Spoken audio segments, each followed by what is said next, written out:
औज़ुबिल्लाहि मिनश्शैतानिर्रजीम बिस्मिल्लाहिर्रहमानिर्रहीम। शुरू अल्लाह के पाक नाम से जो बहुत मेहरबान निहायत रहम करने वाला है। अस्सलाम वालेकुम स्टूडेंट्स, आज का हमारा टॉपिक है osmo regulation in different environments, जो आज हमने मरीन इन्वायरमेंट को ख़ास तौर पर डिस्कस करना है।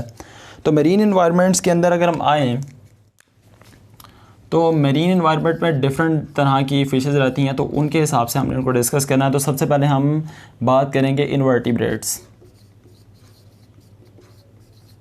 इनवर्टिब्रेट्स का क्या हिसाब किताब है। तो सबसे पहले हमारे पास most of the marine invertebrates are osmo conformers.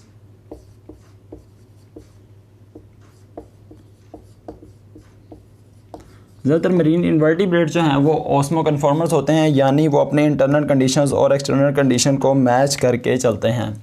अब अगला जो हमारे पास जो एनिमल आ रहा है हमारे पास मरीन में, वो हमारे पास है hagfish.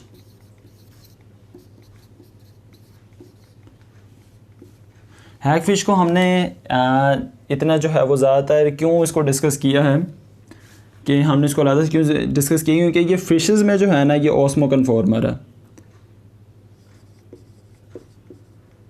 Among the fishes hagfish keep their internal environment isotonic to their external marine environment। तो बेसिकली ये हमारे पास ओस्मो कन्फॉर्मर्स में आता है। तीसरी अब हमारे पास कैटेगरी आती है कार्टिलेजनस फिशेस की, जिनका अंदर कार्टिलेज होता है, कार्टिलेजिनस फिशेस। ठीक हो गया। Cartilaginous fishes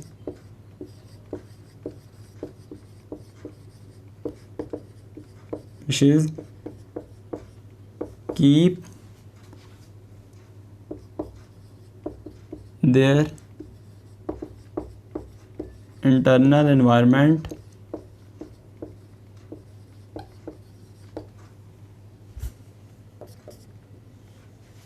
in a controlled keep salts in their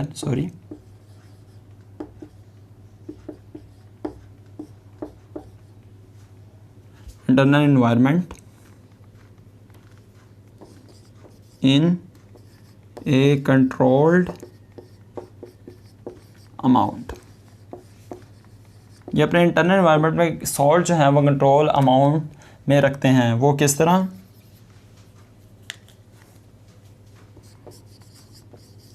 they use organs like kidney and rectal glands. तो किडनी क्या करती है, वो सॉल्ट की फिल्ट्रेशन कर देती है, और रेक्टल ग्लैंड जो है वो एक्सक्रीटरी ऑर्गन है। ठीक हो गया। और ये सॉल्ट्स को बाहर कैसे निकालते हैं? They use active transport mechanism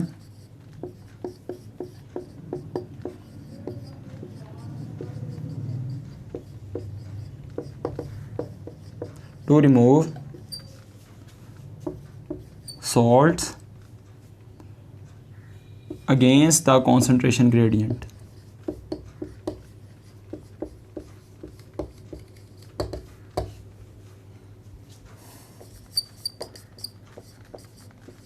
क्योंकि बाहर सॉल्ट की कॉन्सेंट्रेशन ज़्यादा है, तो कॉन्सेंट्रेशन की जब ग्रेडियंट के अगेंस्ट हमने कोई काम करना हो तो हमें एनर्जी देनी पड़ती है।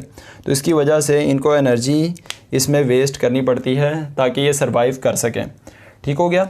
इसके बाद हमारे पास जो आती हैं वो आती हैं हमारे पास बोनी फिशेस, जिनके अंदर बोन्स होती हैं।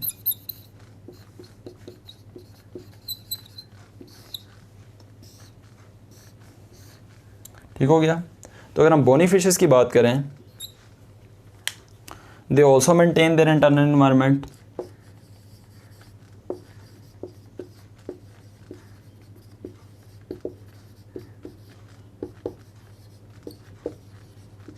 the salts in their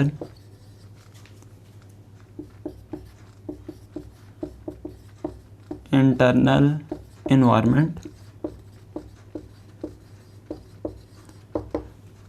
तो वो कैसे करते हैं? तो इन्होंने अपनी बॉडी को इस तरह अडेप्ट किया होता है, ये भी अपने बॉडी के अंदर सॉल्ट्स की जो कंसनट्रेशन है उसको मेंटेन करती हैं। वो कैसे कि अपनी बॉडी को इस तरह अडेप्ट कर लेते हैं,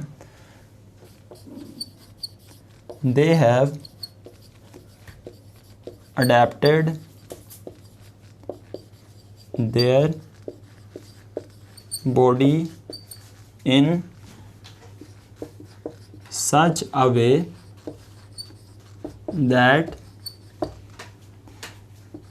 they drink large amount of water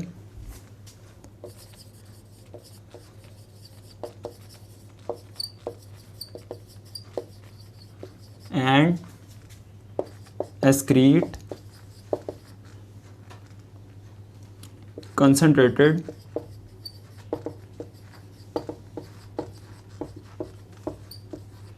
urine. तो उन्होंने भी बॉडी को ऐसे अडेप्ट किया हुआ है कि ये लार्ज अमाउंट ऑफ वाटर पीते हैं, लार्ज क्वांटिटी ऑफ वाटर पीते हैं, और इसके अलावा जो है कंसनट्रेटेड यूरिन एक्सक्रीट करते हैं, जिससे क्या होता है कि इनके पास जो मैक्सिमम जो होता है एक्सक्रीशन सॉल्ट्स के एक्सक्रीट हो जाते हैं with minimum loss of water. इसके अलावा हमने एक तीसरी कैटेगरी करीब जो तीसरी थी वो यूरिया जो मैनेजमेंट है वो कैसे करते हैं, waste management.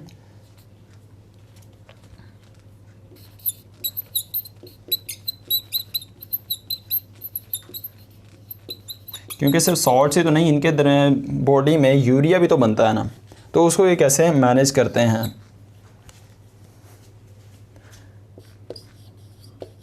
Some fishes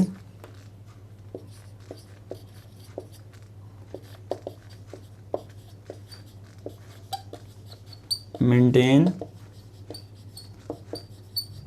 their internal environment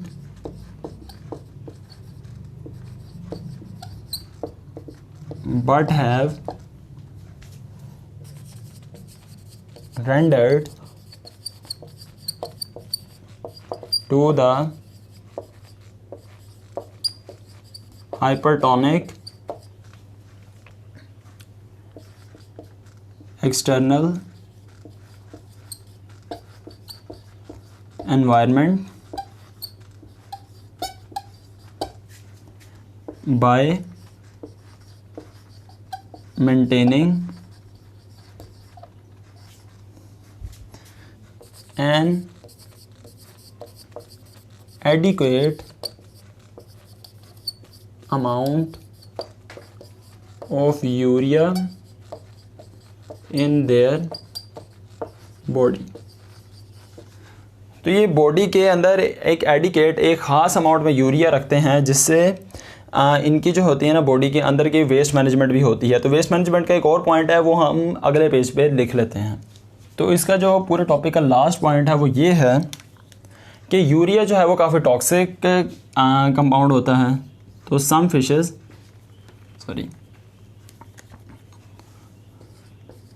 fishes use an less toxic chemical trimethyl amine oxide instead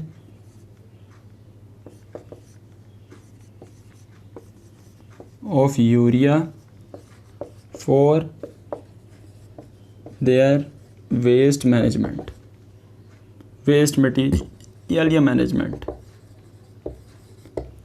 तो स्टूडेंट्स यहाँ पर हमारा टॉपिक हो जाता है कंप्लीट। तो अब हम करते हैं इस पूरे के पूरे टॉपिक की समरी। तो स्टूडेंट्स, अगर आज हम अपने पूरे टॉपिक की समरी करें तो आज हमने क्या पढ़ा? आज हमने पढ़ा इन्वर्टिब्रेट, या आज हमने मरीन इन्वायरमेंट के अंदर हमने देखा कि ऑस्मो रेगुलेशन कैसे होती है। सबसे पहले हमने बताया कि मरीन इन्वर्टिब्रेट जो होते हैं वो सारे ऑस्मो कन्फॉर्मर्स होते हैं। फिशेज़ में हैग फिश स्पेशली ऑस्मो कन्फॉर्मर होती है, ये भी अपनी इंटरनल कंडीशन को आइसोटोनिक रखती है। हमने कार्टिलेजिनस फिशेज़ के बारे में बताया है कि ये ऑस्मो रेगुलेटर होते हैं, मतलब साल्ट मैनेजमेंट करते हैं। इनके अंदर सॉल्ट की कंसनट्रेशन को अंदर जो है मैनेजमेंट में रखते हैं। ये इन ऑर्गन्स को यूज़ करते हैं, जैसे कि किडनी जो कि फिल्ट्रेशन के काम आती है और रेक्टल ग्लैंड्स जो कि एक्सक्रीशन के काम आता है। और ये एक्टिव ट्रांसपोर्ट मैकेनिज्म को यूज़ करते हैं सॉल्ट्स को अपनी बॉडी के बाहर फेंकने के लिए against the concentration gradient. Bony fishes जिनके अंदर बोन्स होती हैं वो क्या करती हैं? वो भी सॉल्ट एक्सक्रीशन करती हैं। कैसे? लार्ज अमाउंट ऑफ वाटर को ड्रिंक करती हैं या पीती हैं और कंसनट्रेटेड यूरिन बाहर निकालती हैं, जिससे इनके कम से कम पानी में ज़्यादा जो है सॉल्ट्स एक्सक्रीट हो जाते हैं। वेस्ट मैनेजमेंट ये फिशेज़ कैसे करती हैं? तो जो फिशेस वेस्ट मैनेजमेंट करती हैं वो होते हैं कि अपने अंदर जो है ना बाहर की हाइपरटोनिक इन्वायरमेंट को के साथ रेंडर करने के लिए ये लोग एडिकेट अमाउंट ऑफ यूरिया जो है उसको अपनी बॉडी में रखते हैं कि एक नपी तोली अमाउंट में यूरिया सिर्फ इनकी बॉडी में रहे ताकि टॉक्सिक ना हो। और कुछ फिशेस जो हैं यूरिया की जगह ट्राइमेथाइल अमाइन एक लेस हार्मफुल या लेस टॉक्सिक जो है केमिकल वो यूज़ करती हैं। आई होप आज का आपको टॉपिक समझ आ गया होगा। अगर आपको हमारी वीडियो अच्छी लगी तो इस वीडियो को लाइक करें, हमारे चैनल को ज़रूर सब्सक्राइब करें। अब हमारी मुलाकात होती है नेक्स्ट लेक्चर में। अल्लाह हाफ़िज़।